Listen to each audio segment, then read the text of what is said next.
Hi, it's Matt McLachlan with a very special invitation to join me in Gallipoli. For the first time, my signature tour is going to Gallipoli, and in May 2025, we're going to spend 10 days walking in the footsteps of the Anzacs on the most iconic battlefields of this most iconic campaign.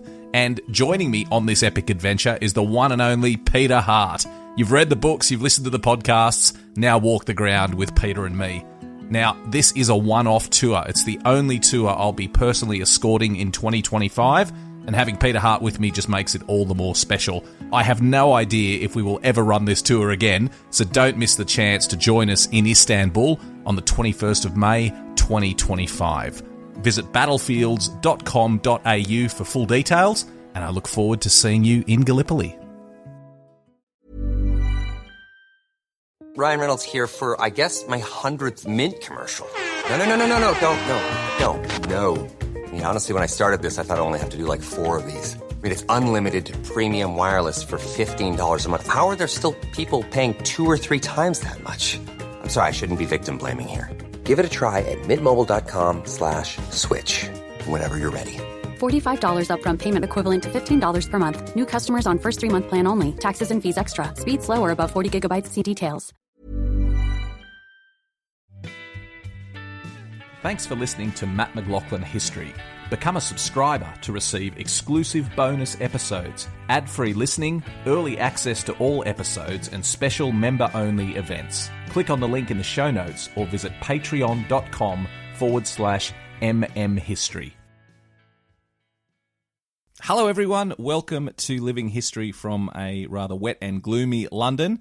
But fear not, it's going to be good because I'm sitting here with Mr. Peter Hart from the Imperial War Museum, and Peter is someone who's appeared several times on the podcast and in fact is probably one of our most popular contributors, and we're going to have another great discussion today. Pete, thanks for joining us again. It's great to be here again. I always enjoy our chats.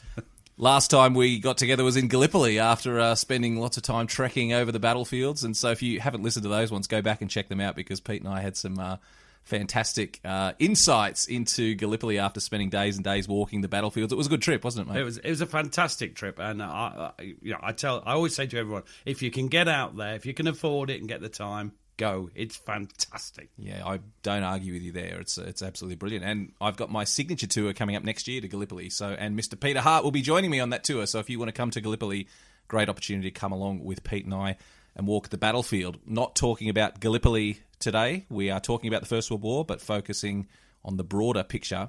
We're going to talk about a topic which I'm sure will be controversial and raise a bit of feedback like it always does. We're going to talk about Haig, the commander of the British forces, a man whose reputation has gone through ups and downs over the years. But we're going to dig into that. I think I want to start, Pete. I'm going to present what is, from my perspective, a common assessment of Haig. I'm not saying this is what I think. This is just what I've heard a lot of the time. How can I sum it up? Haig was a Butcher Haig, which therefore suggests he did not care at all about the lives of his men. In fact, I think there's a perception that through either incompetence or malice, he went out of his way to get as many of his men killed as possible, particularly Australians. He had a fondness for marching Australians into machine gun fire. And he was a complete bungler. John Laffan wrote a book called Butchers and Bunglers of World War I that he featured pretty prominently in. And he was incompetent and got lots of men unnecessarily killed. Is that your perception of Douglas Haig? It's not my perception at all. And it's not really the perception of many working historians on the Great War these days. Things have not, in a sense, moved on. They've just gone back to the view that was held after the war by the people who knew, by the generals, the officers and the men who served under him. And it's not revisionism in a way. It's just going back to what was thought at the time. And I've spent a lifetime looking at Haig. I'm not the only one. There's been lots of people, Gary Sheffield, Gordon Corrigan. The list is endless. And we all look at Haig, and I remember giving a talk on Haig when I was 16, the first talk I ever gave. I think it went on for an hour and a half because it was meant to be 20 minutes. And I couldn't pronounce corps. So I pronounce it corpse, which is a bit unfortunate given the subject. Something fitting in yes, I'm misnaming. aware of the... but it's been a lifelong interest. And I'm a member of the Douglas Haig Fellowship, which is a group of historians and like-minded people who are determined to try and restore, not create, restore the reputation of Field Marshal Sir Douglas Haig. So for me, this podcast is very important. It's a personally... it's an issue that matters to me. Give us we haven't got an hour and a half for the explanation, but give us the 2-minute explanation. Just sum up for us your opinion on Haig and the job that he did during the First World War. Well, to sum it up, Haig was the commander-in-chief of the BEF, the British Expeditionary Force. That meant he was in charge of 5 armies.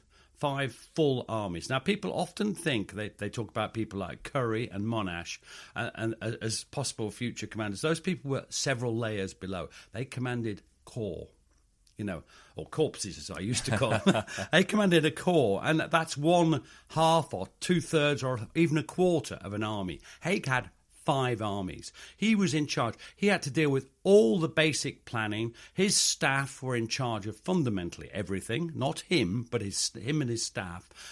He had to deal with all the relationship with the government back home, which in the Second World War somebody else would have dealt with, and he had to deal with all the relationship with his allies, the French and the Belgians, which again, in the Second World War would have been delegated. There would have been someone of equal rank almost dealing with this. He had an appreciation of how the war had to be fought. He knew that they had to wear down the German army to the point where they could attain a breakthrough, not necessarily an advance to Berlin, but a breakthrough. And he knew it would be painful. You are fighting the German army, which is probably not the biggest, but the best army in the world, backed up by probably the second best economy. They've spent the last 20 years, 30 years building up the German army. We start building our army in 1914. We had 250,000 men. Everything had to be learnt from scratch. Everything. And Haig was the man who ultimately led us to victory. And people forget this.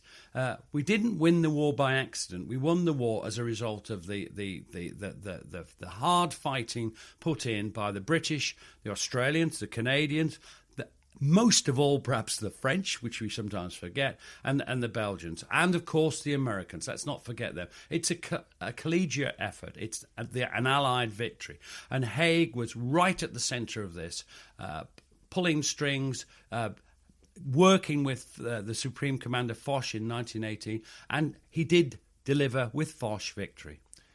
So how is it possible, Pete? How is it possible that we can have such disparate views, that you can say he was potentially one of the greatest commanders Britain's ever had, if not the greatest commander, and there can be a public perception that he was a complete bungler and completely incompetent and had no idea what he was doing? How is it possible we can have such a gap between Firstly, I've got to separate. When I say I mean commander-in-chief, so I mean he's basically fundamentally a supreme overlord staff officer. As a general, he was competent, but not in any way, to me, remarkable.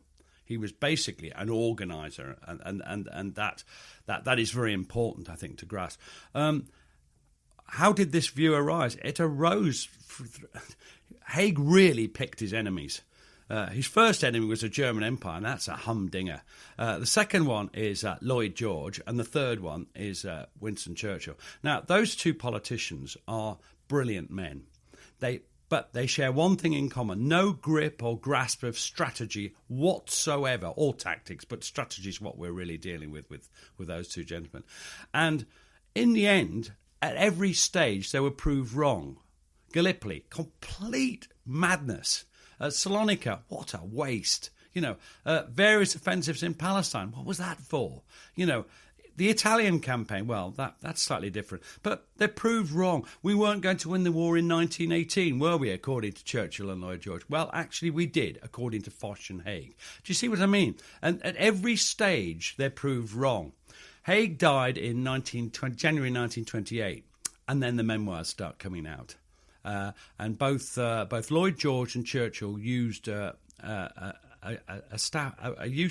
fairly useless officer called Basil Little-Hart, who there's their researcher, and he created this whole image He was an embittered man who'd come to hate the high command. And they just created this alternative narrative. I'm sure that in both Britain and Australia, we're used to politicians creating a false narrative. And it is my view that the whole Haig thing is a false narrative. And it comes from politicians, just like they so often do. It's weird. And then, of course, there's this great maudlin sentimentality about it. And here we have the strange thing in Britain. I don't know whether it's in Australia, but in Britain you have the hard right and the hard left gathering together, with "Oh, what a lovely war," and then the writers of joining, piling in, conservatives, I've forgotten his name, who pile in, and you've got this sort of perfect storm in the early 60s of both right and left gathering to attack Haig, to attack the donkeys, lions led by donkeys. Alan Clark was the chap who made the quote up in the sense that it wasn't applied to the British at all. And the perfect storm against Haig. And that has never been resolved. John Terraine started the fight back with a great historian who wrote Haig, the Educated Soldier. That was in about 1963-4. And now a lot of people have been working, but the public perception doesn't change because the media, the mass media, will not allow us to change the narrative. Do you think it's a reflection as well of just the sheer bloody awfulness of the casualties of the First World War? And I say that because, well, I was watching Blackadder the other day, and, the Battle of the Somme, General Haig's latest effort to move his drinks cabinet 6 inches closer to Berlin. To me, I mean, they weren't creating this idea. It was reflective of how people viewed the war. I know it's a complicated issue, but could part of it be that at this remove, a century or even 50 years ago down the road, that the scale of the casualties is just so mind-boggling that we as humans had to simplify it in some way? And so it made sense just to say, well, that never should have happened. It wouldn't happen today. Therefore, someone screwed up. I think that's an excellent argument and one that it's difficult to refute as a human being. I mean, if you look at the Somme casualties, the difficulty is it's not just the British and the Australians suffering.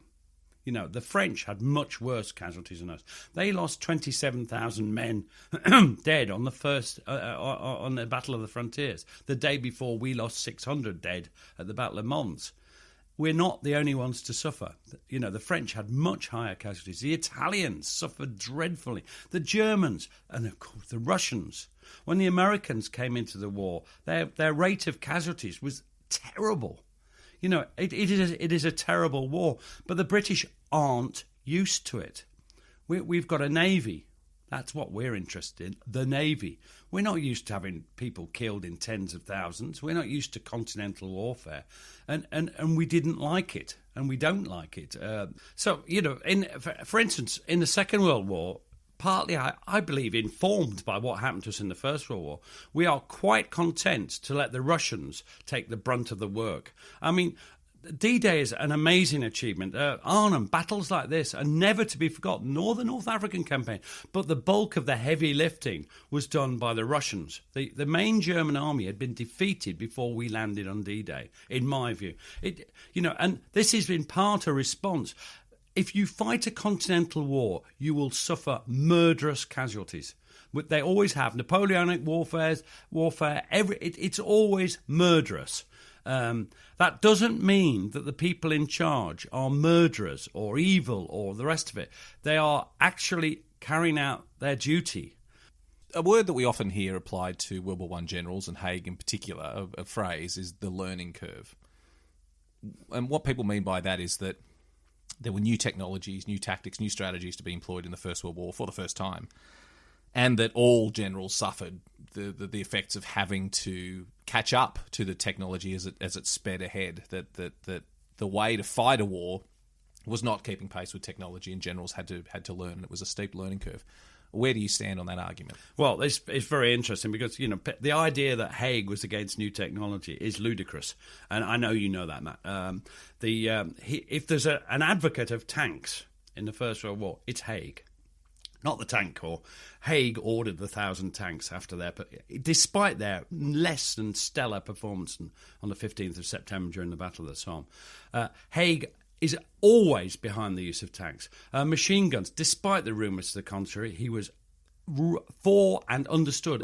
Let's talk on that point specifically, because there is a famous quote that gets rolled out in every book about the First World War that Haig said that the machine gun was not a weapon that we should worry about. I can't remember exactly what the quote was. And neither can I. But what I do know is that he went to the machine gun factory before he went out to the Sudan and knew exactly what they were. The reason we only had 2 battalions, roughly the same as the Germans, is because the government economy.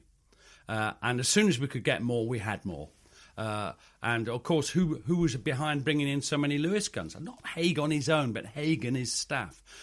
Haig was always behind new weapons. Look at the mortars, the Stokes mortar, the hand grenades. He's all for all of these things. When their experiments on early mortars were going on, as early as December 1914, he's saying, why isn't everybody using mortars? He knows the threat of German machine guns in the Battle of Neuve-Chapelle. He specifically wants German machine guns identified and taken out before they start. He knows the threat they pose. Gas. I know it doesn't always work for him, but he's very keen on gas. And when they eventually find... Gas is a dreadful weapon. But when they find the correct gas delivery technique, i.e. shells and Livens projectors, it's used to deadly effect to deny areas to the enemy, to the Germans. Aeroplanes, wow. Very keen. I've written books about that. But the use of aeroplanes for artillery observation and photographic reconnaissance, Haig is right there working hand in glove with Trenchard, the father of the Royal Flying Corps. He's in all of these things. He's absolutely rock solid for them. The problem with the learning curve is that it's not a learning curve. People say, why is it so slow? Why did it take so long to learn? The trouble is, I want you to imagine, and it's difficult for me to do this without my hands, but I want you to imagine the First World War as 2 big dippers running side by side. And there's a German train and the Allied train. Let's just say it's British, but the French have a massive import on tactics. And they're running side by side. And it all depends where you are relative to each other. So you invent tanks, and the Germans put another few lines in, or invent some way of stopping tanks. You invent pillboxes.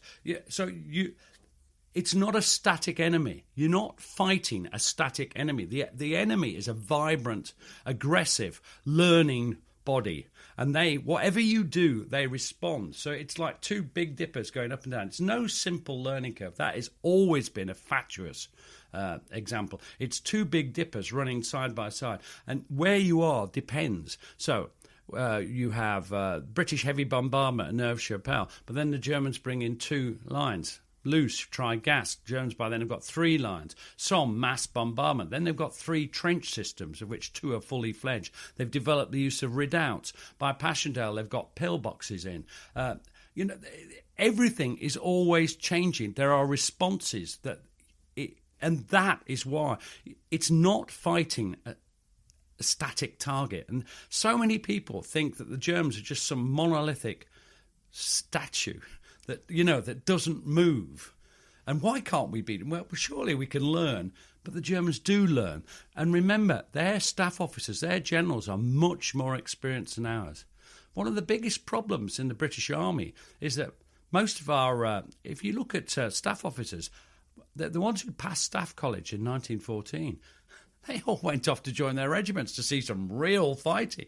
But staff officers are crucial to everything. Every matter of logistics, tactics, everything, organisation, they do it. If you haven't got experienced people, you are in a world of trouble.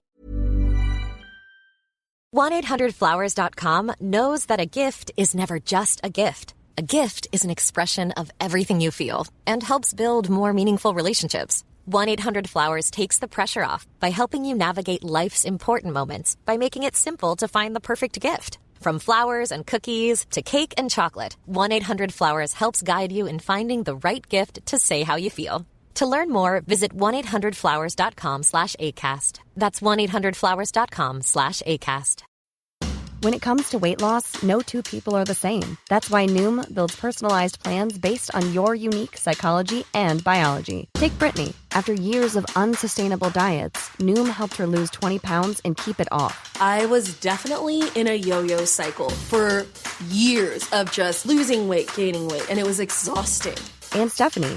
She's a former D1 athlete who knew she couldn't out-train her diet, and she lost 38 pounds. My relationship to food before Noom was never consistent. And Evan, he can't stand salads, but he still lost 50 pounds with Noom.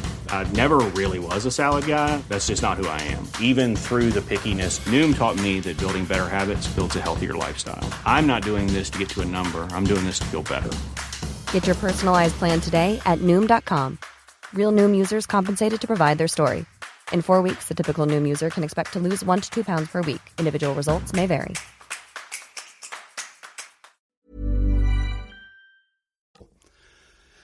Generals, look, here's one we both know, Hunter Weston, Hunter Bunter, a fool. Everyone knows he's a fool, is he? But over promotion. He was a colonel in January 1914, lieutenant colonel. He's a brigadier and does quite well on the Aisne in the summer of 1914. He's promoted again to major general in charge of a division and does, well, I'm not sure how he does at Gallipoli, that's a different topic. And then a month later, he's a lieutenant general. So within a year and 3 or 4 months, he's gone from lieutenant colonel to lieutenant general. He never gets promoted again. And there's something called the Peter principle, promoted to the level of your own incompetence. The Germans don't have this. The Germans have got people who've gone through the proper training in a huge army and are at the level they should be. They don't get massive sudden promotions.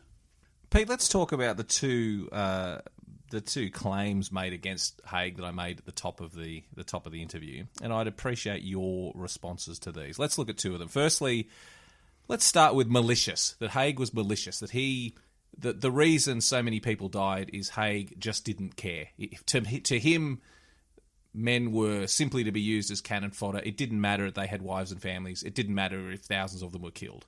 How do you respond to that suggestion? Well, two ways of responding. One is warfare is a brutal business and all commanders at any level have to be able to send their men off to die.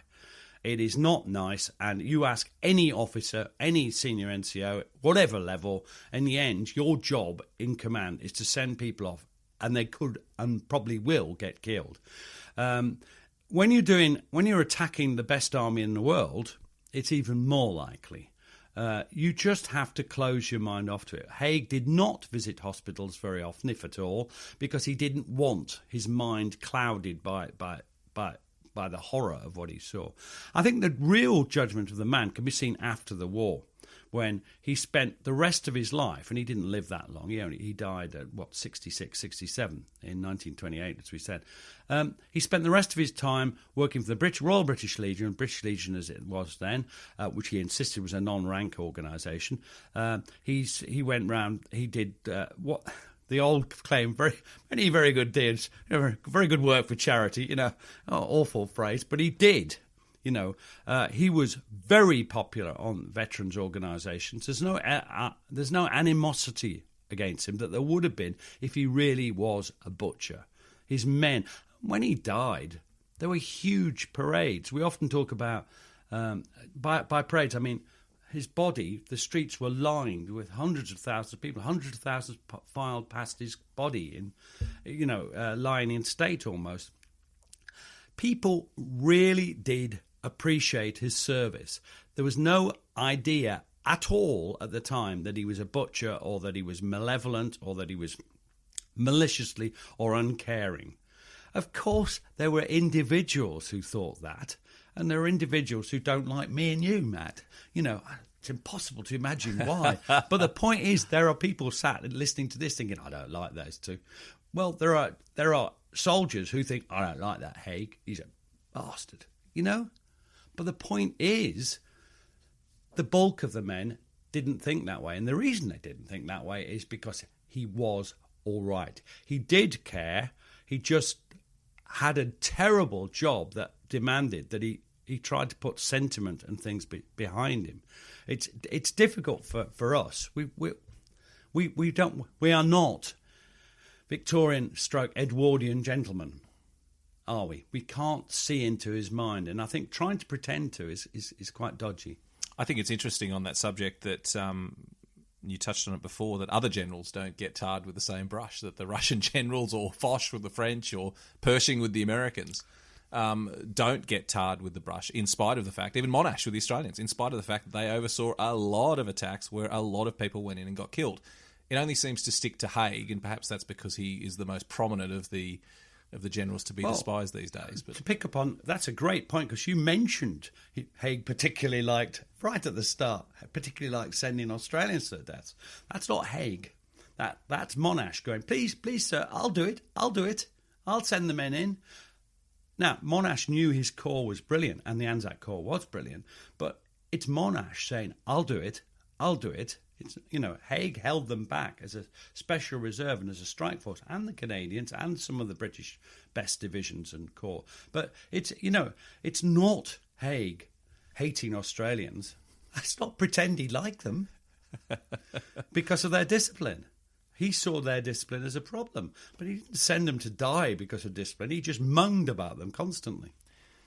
What about the second claim, that Haig was incompetent, that he was just crap at his job? And there's almost an arrogance that we talk about him with after all these years, that there's almost a suggestion of anyone could have done a better job. Anyone at all could have done a better job. He was so incompetent. Just, the decisions that he made were just ludicrous. How do you respond to that claim? Well, as a general, up to the stage when he was commanding First Army, he was perfectly competent. He did well on the Aisne in September 1914. He did brilliantly running the defensive battle of First Ypres, where he did keep a complete grip of the situation.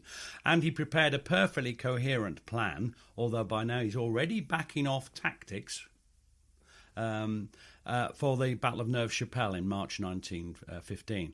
But where he really comes into his own is when he becomes Commander-in-Chief in December 1915. Now, here, he's not in charge of how the British advance on the Somme. That is the job of other people. What he's in charge of then is the British Army, the 5 armies that make up the British Army by the end. And he sets in structure a whole... He wouldn't recognise the expression, but it's not just him, but he sets up a system whereby... And it's so competent, it makes me furious when people say it's not. He sets up a system of after-battle reports, which are then collated by people with different shaped heads from me and you. The ones with the extra bit, the sort of Mekong bit, out here, out back. And, just different shaped. And these people are really bright, and they collate it together. Haig doesn't collate it together. Haig just oversees the process. And they produce the SS, Stationary Service, not something else, Stationary Service series of battle things. And they are what Haig would not recognise the expression, their best practice. And you have that. And throughout the war, they're updated. And these are the things that gradually... how to make a divisional attack, how to use Lewis guns in action, how to use aeroplanes and tanks, and it goes through the whole gamut, and they're constantly updated. And the end of it, you get the all-arms battle. Now, this was not invented by Currie or Monash. They input into it. Of course they did. They're very, very competent lieutenant generals. And I'm pointing out again that they're not senior command. But they did contribute. The Australians, everybody contributes. The French contribute enormously to our tactics. But the all-arms battle is a wondrous thing. And it means that an ordinary British division, like the 46th Division, North Midland Division that crossed the canal at St. Quentin on the 29th of September 1918. That was an ordinary British division. In fact, they hadn't been very good. But suddenly they're going forward. They've got a grip of the new all-arms tactics. And it's flexible. They haven't got tanks, so what they use? They've got their rolling barrages of artillery running ahead. They've got loads of light machine guns, the Lewis machine guns, to provide firepower. They've got hand grenades. They've got rifle grenades. They've got Stokes mortars. In other words, they've got their own augmented firepower. If a 1914 battalion of British soldiers, they can fire 15 rounds a minute, If they met the 1918 battalion of conscripts, not very happy conscripts, the 1914 lot would be slaughtered by the increased firepower. And they've got all these barrages, they've got gas shells, they're advancing in little strings, sausage strings instead of stupid lines. Is it stupid to advance in lines? Everybody had done it through the whole war. Hindsight, that's what, but by 1918 they'd learned that. They're advancing little things. Scouts running ahead, lightly carrying not much gear, just like the Germans. They didn't invent it all. The French invented most of it. And you've got this all-out tanks, breaking down barbed wire, taking out strong points, crushing barbed wire most of all, but also supply tanks, bringing up the masses of ammunition you need. All this stuff's really advanced. You've got... It's just, the whole all-arms battle is a great creation. And if a bit doesn't fit, if you haven't got the artillery, the tanks will do it. If you haven't got the tanks, then the artillery will do it. If you haven't got them, then the cavalry will come galloping along. That might not work too well. But do you know the thing? The cavalry are fast-moving. They're the only fast-moving thing on the battlefield. Because whippet tanks aren't fast. You can walk faster than a whippet tank. So that, and Haig... Mr. Incompetent Haig was the man who oversaw this process. He did not invent it, but he oversaw it. Well, I think that's a really fascinating point, Pete, because if you look at any large organisation, whether it's a private company or anything at all, look at private companies on the stock exchange. They are driven and their direction is determined, and the principles of that company are so importantly determined by the man or the woman at the top that the suggestion that Haig, to me, didn't know what he was doing while looking at the evidence that the British Army was evolving and changing rapidly and to such an extent that it could now soundly defeat the German Army, to suggest that Haig not only wasn't driving that change, but in fact it was happening in spite of him. It's ludicrous is the term that I would use. Ludicrous to suggest that the head of that army was not responsible for the changes that we know were occurring in that army is just crazy from my point of view. For me, that's the best analogy. Haig is like the chief executive of a very, very big public company. And his job to be in charge of a department store in Southend? No. His job is to provide direction, firm, clear direction, and also to stick to it. And when things happen, like the German offensives, you've got to maintain your direction. Yeah, obviously you respond to the emergency, but you have to maintain your direction, like making sure that the Anzac Corps and the Canadian Corps weren't used up completely in defending against the German spring offensives. If you want to retain some striking power, you're going to have to try and keep them back a bit. And that's the sort of thing he does. He can even do inspirational, the backs to the wall message.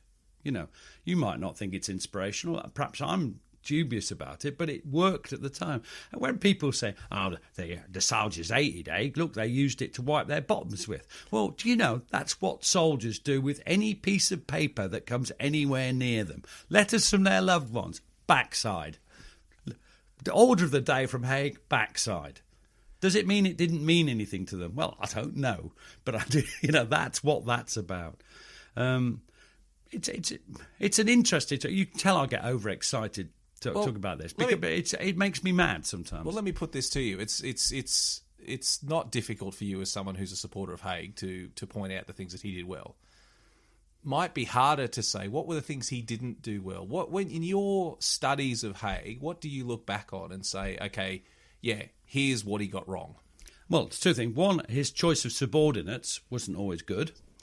Charteris is an intelligence officer, and he was overly loyal to people. I think he should have got rid of several people. Haking, I don't think the Australians like Haking. I don't either. Hunter Weston.